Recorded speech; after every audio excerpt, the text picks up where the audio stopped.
In the misty morning, I step onto the muddy road of my village. My roots are behind me, but ahead lies an unknown path, full of uncertainty, yet it's the only way forward. Books in hand, I carry my dreams with me. Though I don't know the destination, I have no choice but to keep moving. My mother feeds the ducks, her smile hiding the worry in her eyes. She knows I must leave, but she lets me go with a prayer. Father's picture on the wall reminds me of his strength. His lessons live on in me as I walk this journey alone. I remember walking with him, his hand guiding me. Now it's my time to walk this path by myself. At school, my sketches weren't just art. They were a glimpse into a future I longed for. I watched the boys play football, their laughter filling the air. But I knew my path was different and I had to walk it alone. My mother's face, lit by the lantern, was filled with love and worry. She whispered, "The road ahead is yours." As the bus pulled away, I saw her figure fade. Her silent tears were the last thing I saw before leaving everything behind. The countryside blurred outside the bus window, and ahead lay an uncertain future. But there was no turning back. Dhaka. The city was loud and overwhelming, but I wasn't afraid. It was time to find my place here. The rain soaked me suddenly. The city didn't stop for anyone, but I didn't move. I had nowhere else to go but forward. Standing in the slum, I felt small, but I knew this was where I had to make my mark. Finding a place to sleep was the first test. The streets were crowded, but I couldn't afford to disappear. I had to survive. I found shelter in a rickshaw garage. The floor was cold, but for that night it was enough. Morning came and the city was already awake. But I had to keep moving. Time was slipping away. I waited for work in the tea stall. Time passed slowly, but I knew the opportunity would come. Finally, I got a job. It wasn't much, but it was a start. Each cup I served was a step toward something bigger. Handing tea to customers, I smiled despite the exhaustion. They didn't know my story, but for a moment, I felt part of something larger. At night, I sat alone on the rooftop looking at the city. The lights seemed far away, but I knew one day I would be part of them. I called my mother. I told her I was fine, but I couldn't lie to her. She knew the truth. By candlelight, I sketched. The world outside was dark, but my drawings were my light. They were my escape. My sketches covered the walls. They were my story. I didn't know if anyone would see them, but they were mine. The rain kept falling, dripping through the cracks, but I didn't mind. Hardships were just part of the journey. I stood in the rain, soaked, but I didn't move. The city was harsh, but I was ready to face it. In the slum, I found a friend.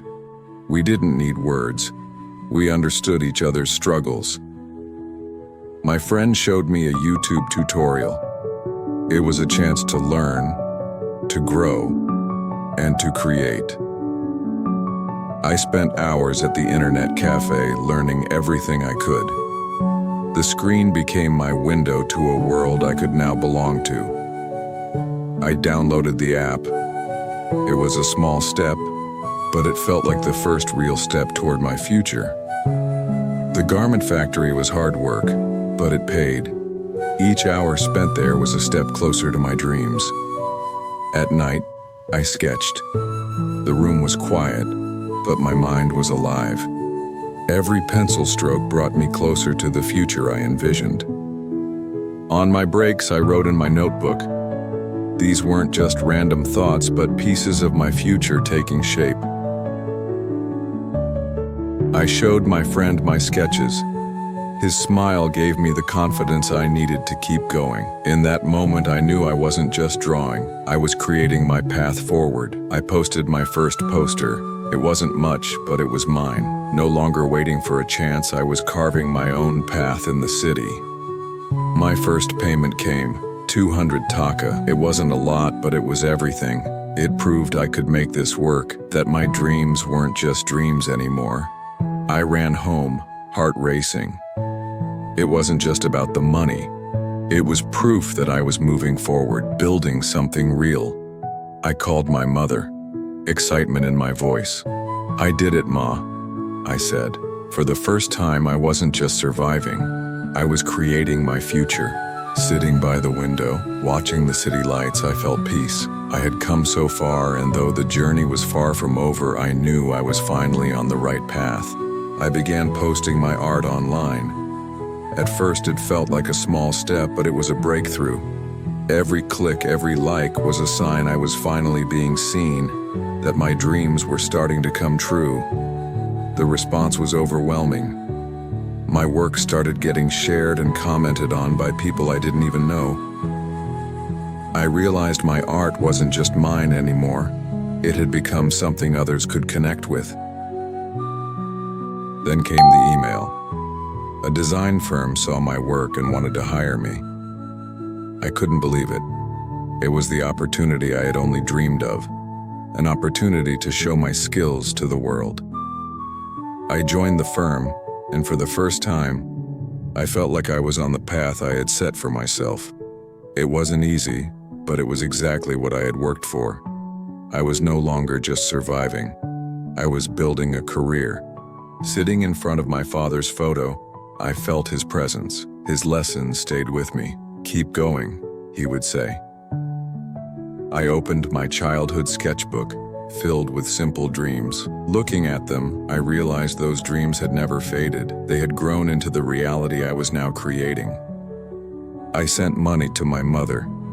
It wasn't just money, it was a promise, a vow that I hadn't forgotten her sacrifices. My mother opened the letter in the village. Her hands trembled as she read the words. Her eyes filled with pride. I realized this journey wasn't just for me. It was for her too. She called me, her voice filled with emotion. Life in Dhaka was still hard, but it felt more like home each day. I found a small flat, a place to call my own. It wasn't much, but it was a start. As I set up my new desk in my flat, it felt like the first real step toward my dream. A bit of time, a bit of effort, but it marked the beginning of something new. I started a YouTube channel named Ekla Path. It was time to share my story with the world. I knew this channel would be the platform where my dreams would come to life. I wrote in my notebook, this journey was never truly alone. I called my mother on video, and after so long we finally talked. As she saw what I had accomplished, pride and peace filled her eyes. I sent my mother a ticket to Dhaka. I wanted her to see what I had built, to see the result of my struggles. When my mother saw me at the Dhaka bus station, all the pain and hardships melted away in an instant. Our reunion was a historic moment where love, sacrifice, and achievement came together. Finally, standing by the window, I watched the sunrise over Dhaka. It was the beginning of a new day, the dawn of a new dream. From today, this city, this life, was not just mine. It was the result of my hard work, my perseverance,